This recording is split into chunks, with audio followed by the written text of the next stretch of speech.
आता या कोल्हापूर जिल्ह्याच्या कोल्हापूरच्या निवडणुकीला अभूतपूर्व असं महत्त्व आलेलं आहे. काय व्होल्टेजची निवडणूक होणार आहे अशा पद्धतीची माध्यमं म्हणताय. आणि मग उमेदवार ठरवत असताना सुद्धा त्या पद्धतीचा अनुभव कोणाचा मला आला. तहसील वॉर्डमध्ये गेल्यानंतर काय रोलर कोस्टरमध्ये मी कधी बसलो नव्हतो, पण गेल्या 15 दिवसामध्ये सगळे अनुभव मी घेतले. आणि म्हणून अनेक वेळा माध्यमं मला विचारायची की आपण उमेदवार शिवसेनेचे विद्यमान खासदार आहात आणि मग अमुक उभारणार आहेत, तमुक उभारणार आहेत, राज्यसभेचे राजे उभारणार आहेत. मी त्यांना सांगितलं ज्या पद्धतीनं एखादं जंगी मल्लयुद्ध शाहू खासबाग मैदानामध्ये होतंय त्यावेळी तालमीतला प्रत्येक मोठा पैलवान त्याला सराव देत असतो. तशा पद्धतीचा कदाचित तो सराव होता आणि पण आधीची ताकद या कुस्तीसाठी मला मिळालेली आहे. आणि निश्चितपणानं आपल्या या विभागामध्ये भारतीय जनता पक्षाचं आपण केलेलं काम आणि विशेषतः आज तिसऱ्यांदा की भारतीय जनता पक्षाने शिवसेनेचा उमेदवार बनवून आपल्याला उमेदवारी मला दिलेली. आणि मग 2014 साली असेल, 2019 साली असेल, आज 2024ला सुद्धा मला भारतीय जनता पक्षाने शिवसेनेचा उमेदवारी दिली. जुन्या काळामध्ये शिवसेनेचा पदाधिकारी असताना आम्ही नेहमी म्हणायचं शिवसेना हा मोठा भाऊ आहे आणि भारतीय जनता पक्ष हा लहान भाऊ आहे. पण आज 2024 नंतर परिस्थिती बदलली. जवळजवळ 10,000 पदाधिकारी भारतीय जनता पक्षाचे झाले. 2,000 बुथ प्रमुख मला वाटते आपले झालेले आहेत. त्या मानानं आमचा शिंदेगड अजून बांधल्यावस्थेत आहे. आणि म्हणजे निवडणूक मला सगळी करायची आहे त्याची मुख्य मदत सगळे आपल्यावर असणार आहे. आणि त्या पद्धतीची ग्वाही सुद्धा आपण दिली, त्याबद्दल आपल्याला आभार मला आभार व्यक्त करायचे आहे.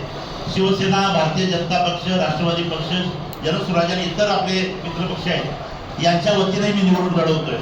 आणि या निवडणुकीमध्ये अबकी बार 400 पार मोदीजींना तिसऱ्यांदा पंतप्रधान करायचं या उद्देशाने गेले अनेक दिवस आपण सातत्याने प्रयत्न करताय. आणि बूथ स्तरावरची रचना असेल आणि सगळ्याच ज्या पदाधिकाऱ्यांची निवड असेल अखंडपणानं भारतीय जनता पक्षाचं काम सुरूच असतंय. ते फक्त मोदीजींना पंतप्रधान करायचं या देशामध्ये भारतीय जनता पक्षाचं शिवसेनेचं राज्य आणायचं एवढ्यापुरतं मर्यादित नाही, तर या देशाला अधिक विकासाकडे न्यायचं हा प्रामुख्याने उद्देश आपला आहे. आणि म्हणून मी नेहमी म्हणतो 2004 पासून 2014 पर्यंतचा UPAचा काळ आपण बघा आणि 2014 नंतर 2024चा NDAचा काळ बघा. या सगळ्या काळामध्ये प्रचंड अशा विकासाची गती या सगळ्या देशामध्ये घेतलेली आहे. विशेषतः कोल्हापूर मतदारसंघाचा आणि कोल्हापूर जिल्ह्याचा जर विचार केला तर मला वाटतं एवढा निधी कधी आला नव्हता. मी खासदार असल्यामुळे मला निधी मिळतोय. राज्यसभेचे खासदार म्हणून मुन्ना माडिक साहेब आहेत, आता अमन माडिक साहेब सुद्धा निधी आणतायत, समरजित राजे निधी आणतायत. भरभरून निधी आपल्या मतदारसंघामध्ये या विभागामध्ये येतोय ही खरं अर्थानं परिस्थिती आहे. आणि याचं प्रमुख कारण म्हणजे या राज्यात देशामध्ये असलेलं मोदीजींचं नेतृत्व, या राज्यामध्ये असलेले एकनाथजी शिंदे असतील, देवेंद्र फडणवीस साहेब असतील, अजितदादा पवार असतील यांच्या माध्यमातून एक वेगवान आणि गतिमान सरकार या राज्यामध्ये आणि देशामध्ये आहे. आणि म्हणजे डबल इंजिनचं सरकार असल्यामुळेच खऱ्या अर्थानं कोल्हापूर जिल्ह्यामध्ये विकासाचं अतिशय घोडदौड जोरानं सुरू आहे. आणि हीच विकासाची घोडदौड पुढच्या काळामध्ये ठेवावी हा एक प्रमुख अजेंडा घेऊनच या निवडणुकीमध्ये आपण उभा आहे. निश्चितपणानं मुन्ना साहेब ती गोष्ट खरी आहे. मी भाग्यवान एवढ्यासाठी मी काही कुंडली माझी बघितलेली नाही, तर भाग्यवान एवढ्यासाठी मी उमेदवार झालो एवढ्याबद्दल मी भाग्यवान नाही. एवढी मोठी फौज मला मिळाली त्याबद्दल मी भाग्यवान आहे.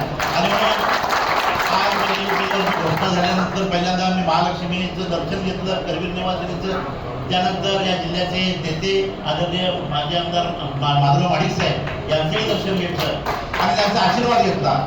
आणि मग ते म्हणाले की आता मुन्ना साहेबांनी घ्या, अमोल साहेबांनी घ्या आणि सगळी ताकद घेऊन जोमानं कामाला लागा. आज हा मेळावा झाल्यानंतर लगेचच राष्ट्रवादी काँग्रेसचा मेळावा सुद्धा होतोय. आणि मग मुन्ना साहेबांनी सूचना दिल्याप्रमाणे आता आघाडीच्या सगळ्या प्रमुख पक्षाच्या प्रमुखांची बैठक सुद्धा आपण 2-3 दिवसामध्ये होते. आज मला वाटते त्यांना दिल्लीला जावं लागते, पण दिल्लीला जाऊन आल्यानंतर एक प्रमुख कार्यकर्त्याचा एक तिन्ही पक्षांचा मेळावा आपण मुन्ना साहेब कृषी साहेबांच्या सूचनेनं लवकरच आम्ही आयोजित करू. त्याला सुद्धा आपण उपस्थित राहू, मार्गदर्शन करावं. एक कॉर्डिनेशन कमिटी आपल्याला महेशराव करावी लागेल. आणि आता महेशराव म्हणाले त्याचा सुद्धा खुलासा मला या निमित्तानं करायचा.